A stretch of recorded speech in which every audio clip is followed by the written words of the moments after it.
Good morning. आज physics में एक बहुत अच्छा टॉपिक है, सरल आवर्त गति में गतिज ऊर्जा, स्थितिज ऊर्जा, संपूर्ण ऊर्जा और डिफरेंट केस में उनके बीच में रिलेशन। सरल आवर्त गति में गतिज ऊर्जा, स्थितिज ऊर्जा, संपूर्ण ऊर्जा और विभिन्न परिस्थितियों में गतिज ऊर्जा का स्थितिज ऊर्जा से संबंध, गतिज ऊर्जा का संपूर्ण ऊर्जा से संबंध, स्थितिज ऊर्जा का संपूर्ण ऊर्जा से संबंध। तो इस पर एक हम न्यूमेरिकल टाइप का क्वेश्चन ले रहे हैं जो 11th क्लास के एग्ज़ाम में, चाहे वो बोर्ड एग्ज़ाम, स्टेट बोर्ड हो, चाहे CBSE बोर्ड हो, और बड़े कंपटीशन के लिए भी बहुत ज़रूरी है। तो इसके लिए आप स्टार्ट से लास्ट तक जब आप देखेंगे तभी समझ पाएंगे। चैनल में जो नए हो चैनल को सब्सक्राइब कर लेंगे तो और भी इस प्रकार से भी कोई भी क्वेश्चन आएगा तो उसका नोटिफिकेशन मिलता रहेगा। क्वेश्चन है कि सरल आवर्त गति करते हुए किसी कण का किसी क्षण विस्थापन आयाम का आधा है। क्वेश्चन लिख रहे हैं, देखिएगा। सरल आवर्त गति में किसी क्षण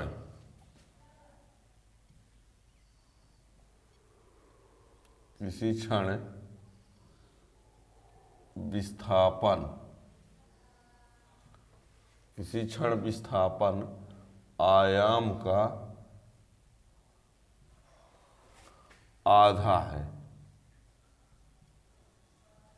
तो सरल आवर्त गति में किसी क्षण विस्थापन आयाम का आधा है तो ज्ञात कीजिए। और उनमें से पहला ये है, ज्ञात ये करना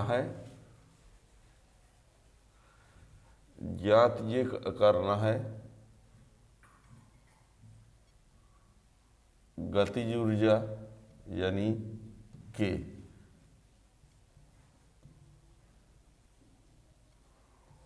स्थितिज ऊर्जा यानी U और फिर K/U। तीसरा है और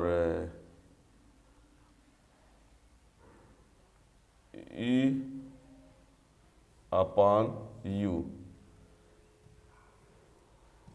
जहाँ E कुल ऊर्जा है।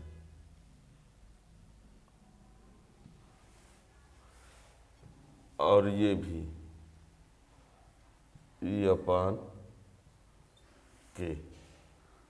ठीक है, इतना हमको इस प्रश्न में ज्ञात करने के लिए बोल रहा है कि सरल आवर्त गति में किसी क्षण विस्थापन आयाम का आधा है तो ज्ञात कीजिए कि उसकी गतिज ऊर्जा कितनी होगी, स्थितिज ऊर्जा कितनी होगी और गतिज ऊर्जा स्थितिज ऊर्जा का अनुपात कितना होगा, कुल ऊर्जा और स्थितिज ऊर्जा का अनुपात कितना होगा और कुल ऊर्जा और गतिज ऊर्जा का अनुपात कितना होगा।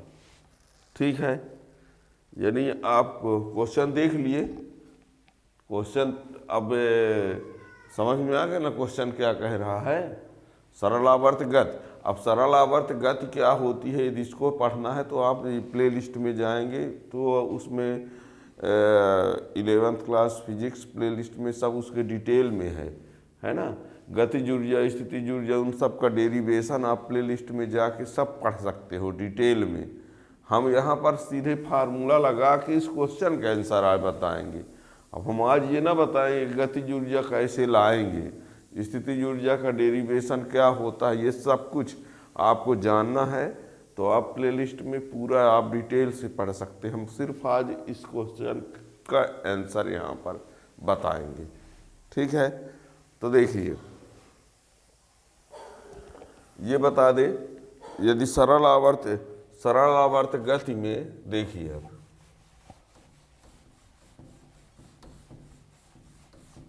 सॉल्यूशन में।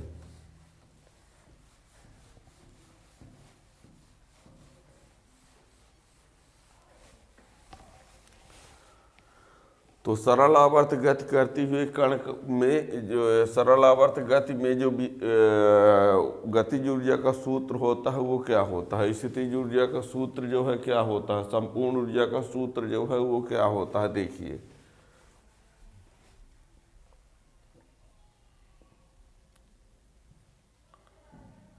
सरल आवर्त गति में गतिज ऊर्जा के बराबर होता है 1/2 m omega square a square minus by square. सरल आवर्त गति में ये गतिज ऊर्जा का सूत्र होता है। सरल आवर्त गति में गतिज ऊर्जा का ये फार्मूला है। और स्थितिज ये सम इक्वेशन नंबर फर्स्ट।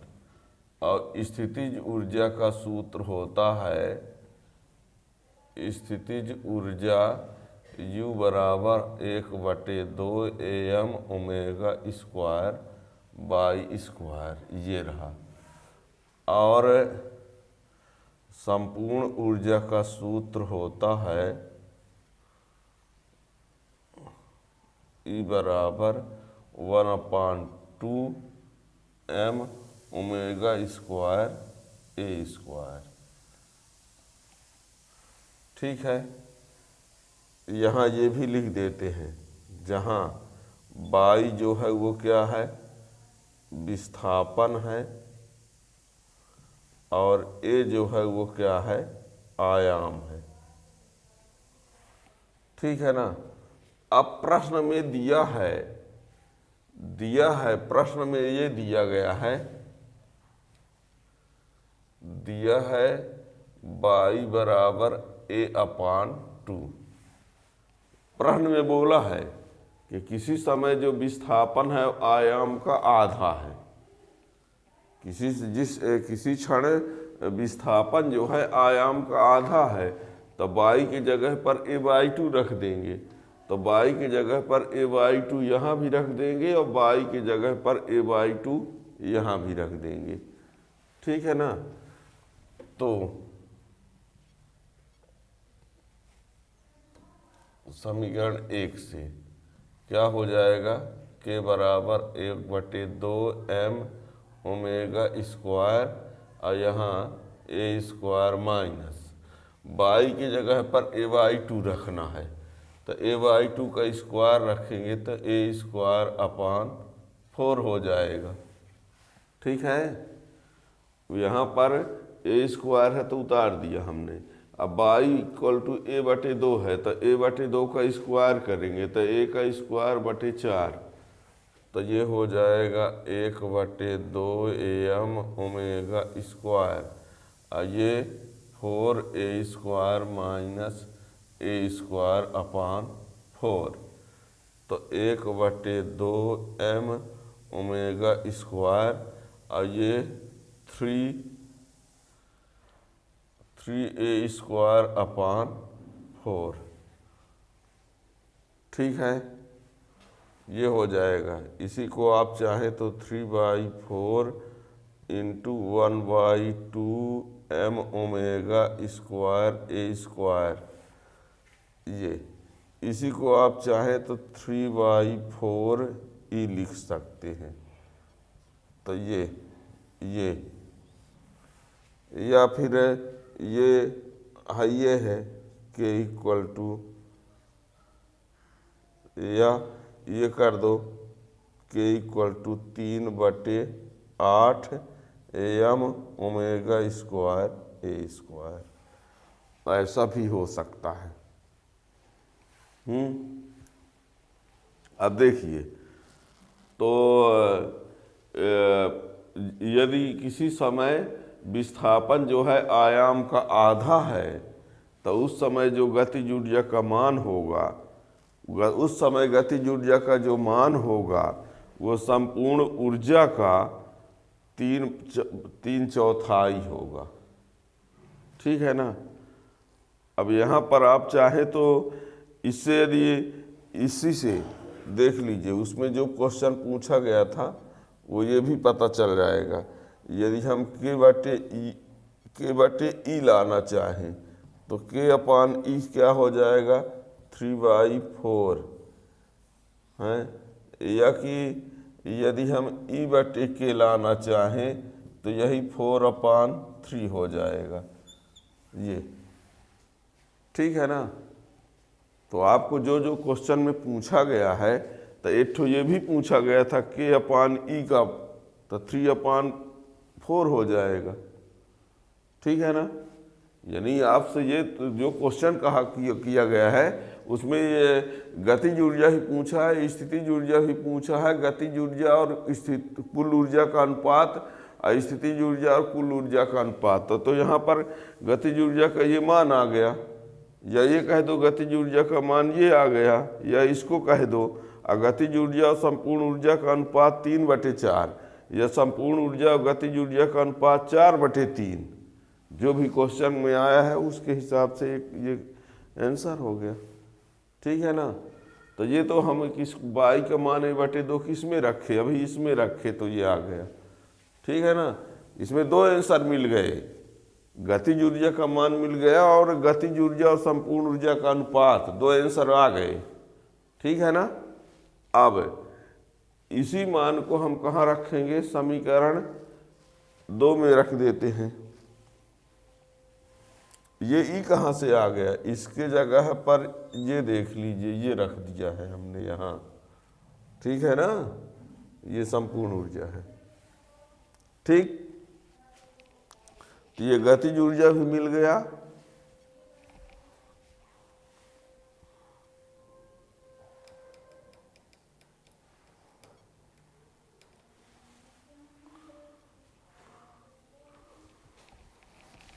अब स्थितिज ऊर्जा के लिए क्या करते हैं, समीकरण 2 से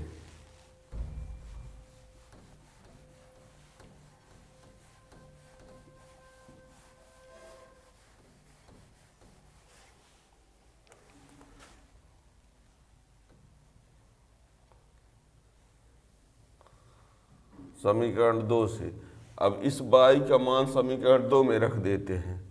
तो u बराबर 1/2 am ओमेगा स्क्वायर a/2 का स्क्वायर, तो 1/2 m ओमेगा स्क्वायर a²/4। अब यहाँ 1/4 पहले कर सकते हैं, और ये 1/2 am ओमेगा स्क्वायर a², और इसके जगह पर हम ई लिख देंगे तो ये क्या हो जाएगा 1/4 ई, यू बराबर ये रहा। अब या इसी को यदि इधर ला दिया जाए तो u/e बराबर 1/4, या यदि e/u लाना हो तो यही क्या हो जाएगा 4/1 हो जाएगा। ठीक है। या यहाँ पर चाहो तो इससे u बराबर यहाँ से तो 1/8 am ओमेगा स्क्वायर a², जिस तरीके से चाहो उस तरीके से आंसर बोल सकते हो। तो सरल आवर्त गति में यदि विस्थापन आयाम का आधा है तो स्थितिज ऊर्जा का मान संपूर्ण ऊर्जा का 1/4 होगा। या इस प्रकार लिखना चाहते तो इस प्रकार लिख दो, और यदि स्थितिज ऊर्जा और संपूर्ण ऊर्जा का अनुपात कितना होगा तो 1/4 होगा, या संपूर्ण ऊर्जा और स्थितिज ऊर्जा का अनुपात क्या होगा तो 4/1 होगा। ठीक है ना। सब कुछ आ गया इस क्वेश्चन में। अब यहाँ पर विस्थापन आयाम का आधा बोला तो आप a/2 लिख दिए। अब परीक्षा में मान लीजिए विस्थापन आयाम का 1/4 बोलेगा तो 1/4 लिख देना। अब ये तो है नहीं, आप कॉन्सेप्ट यदि समझ सकते हो तो किसी समय विस्थापन का मान आयाम का आधा बोला है तो आयाम के आधा के बराबर कर दिए, और यदि तिहाई बोलेंगे तो 1/3 कह देंगे, चौथाई तो 1/4 कह देंगे, 3/4 3/4 कह देंगे, जितना बोलेगा। ठीक है, मान लो कह दिया विस्थापन आयाम के बराबर है तो बाई का मान ए ही रख देंगे। ठीक है ना, विस्थापन का मान आयाम के बराबर यदि है तो आयाम की जगह विस्थापन के जगह पर ए लिख देंगे, यहाँ ए लिख देंगे, यहाँ ए लिख देंगे और देखेंगे उसका मान कितना होगा। तो जब विस्थापन का मान आयाम के बराबर होगा तो यहाँ ए रखेंगे तो ये तो 0 आ जाएगा, ये इसके बराबर आ जाएगा। हैं, क्वेश्चन समझ रहे हैं कि यदि मान लीजिए विस्थापन आयाम के बराबर कर दे, विस्थापन आयाम के बराबर कर दे तो यहाँ रखेंगे तो ये पूरा टर्म 0 हो जाएगा। क्वेश्चन हमारा ये नहीं है, पर बता रहे कि यदि ऐसा हो जाए। क्वेश्चन जो मेरा था उसका आंसर पूरा हो गया, पर बता रहे हैं कि यदि मान लीजिए कि बाई का मान ए के बराबर कहा जाए तो उस समय गतिज ऊर्जा का मान क्या होगा, 0 आ जाएगा, क्योंकि बाई की जगह ए रखेंगे तो ए स्क्वायर माइनस ए स्क्वायर टोटल 0 हो जाएगा और ये ए स्क्वायर तो ये और ये बराबर हो जाएंगे। इसका मतलब यदि विस्थापन का मान आयाम के बराबर रहेगा तो गतिज ऊर्जा का मान 0 रहेगा और स्थितिज ऊर्जा और संपूर्ण ऊर्जा बराबर रहेगी। ठीक है, और ऐसे ही यदि बाई का मान 0 कर दिया जाए, बाई का मान 0, तो बाई का मान 0 कर देंगे तो ये वाला 0 हो जाएगा और ये बराबर हो जाएंगे। ठीक है ना, अब बाई का मान 0 का मतलब होता है साम्य स्थिति, अब बाई का मान ए होना मतलब होता है चरम स्थिति या अधिकतम स्थिति, अधिकतम विस्थापन की स्थिति सॉरी। ठीक है ना, तो ये आप समझ गए होंगे। इस प्रकार से कोई भी क्वेश्चन आपसे पूछा जा सकता है। अब बहुत महत्वपूर्ण क्वेश्चन है, बड़े कंपटीशन के लिए भी, बोर्ड एग्जाम के लिए भी। तो यदि ये क्वेश्चन समझ में आ गया हो तो चैनल आप सब्सक्राइब किए रहेंगे तो इस प्रकार और भी क्वेश्चन का नोटिफिकेशन मिलता रहेगा। Thank you.